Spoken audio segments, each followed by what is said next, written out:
So what ultimately happened was the 2018 midterm elections happened, and there was a realignment of the political coalitions. And what happened was, obviously, the status quo, the Democratic Party, stayed in place. But there was one populist streak that happened in 2018. I saw with the election of AOC, which I thought was interesting. So there was one or two progressives that eked through. All right, and AOC was one of the top people that unseated a 20-year incumbent in New York City, which was a huge deal. But it was like one or two elections of all the elections around the country. So still, the old guard stayed in charge. But AOC, I remember her making a splash in the media. I remember just flickering on the news, seeing the surprising upset of the congressional primary. And I didn't even know who she was. I wasn't even paying attention like that. Like, I had no idea what was going on in New York. I'm like, who?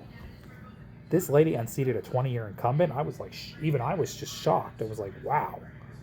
And I'd argue it's too, he was also very much of the establishment, and he was in his own little bubble, and he was not home in his district 90% of the time. So, I mean, that might have had something to do with her making it easier for her to defeat a 20-year incumbent by, I don't know, by about 15 points it was, because the voters were already getting fed up. So it was starting to happen in some ways of the country.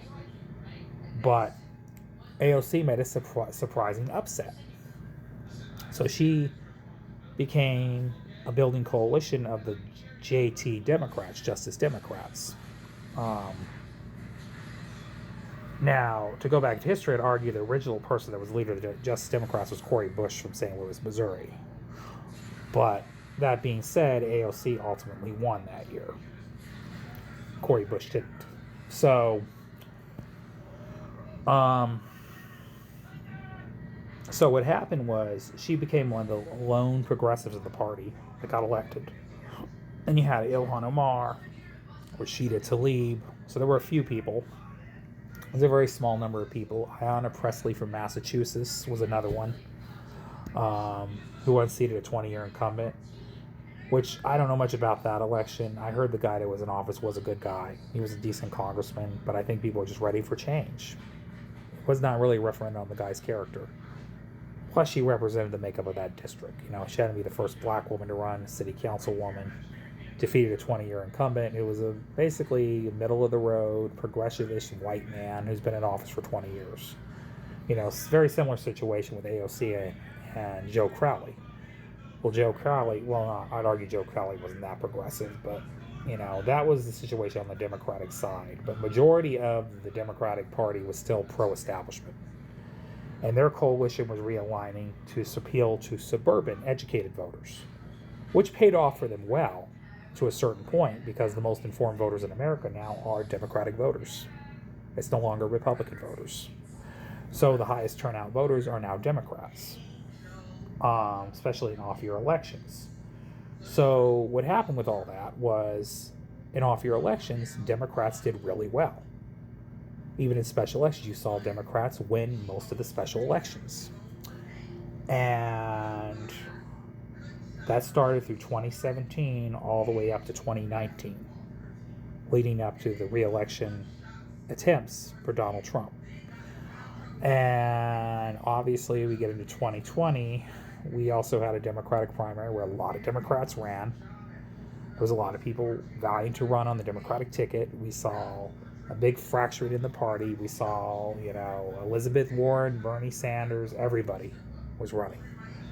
And then, of course, the establishment favored good old Joe Biden, along with Kamala Harris and a few other traditional Democrats, who Kamala Harris ended up foiling out pretty early in the race, along with a bunch of other Democratic candidates. But you had the last three was Bernie, Warren, and Biden. Now, obviously, there was wings of the establishment wanted to back Elizabeth Warren, the honest truth. All right?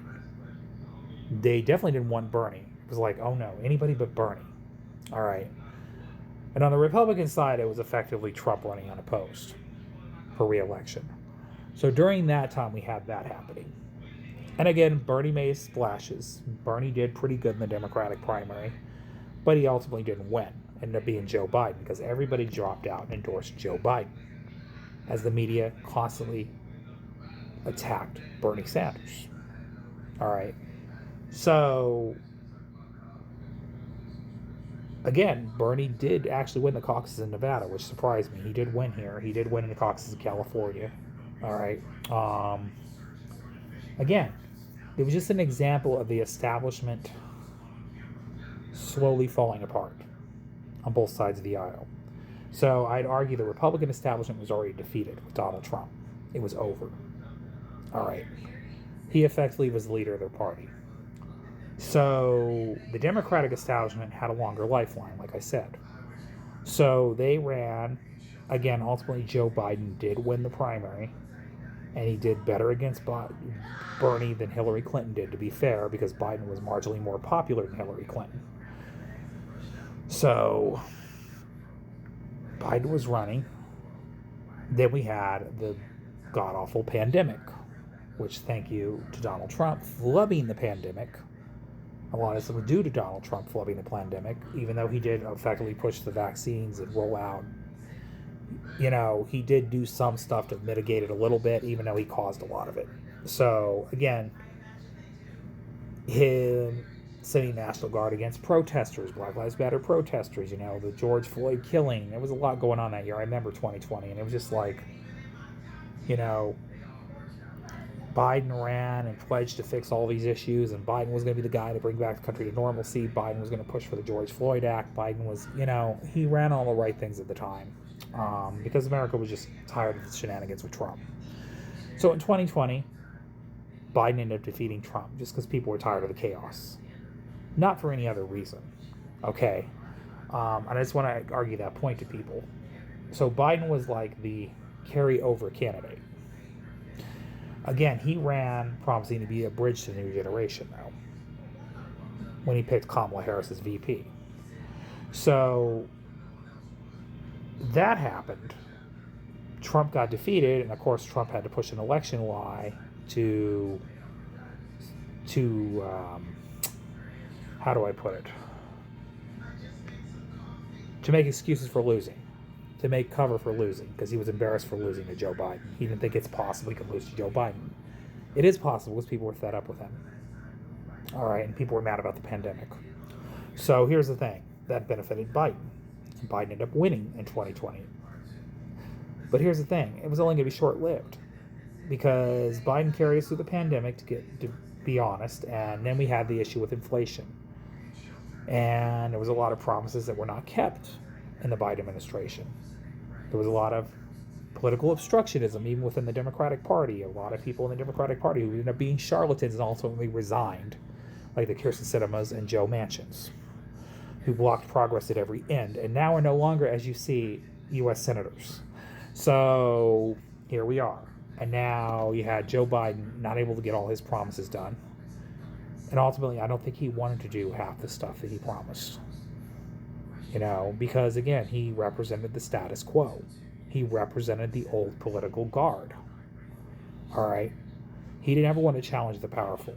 He never wanted to be bought and unbossed. He always liked the system as it was. But we had Joe Biden for 4 years.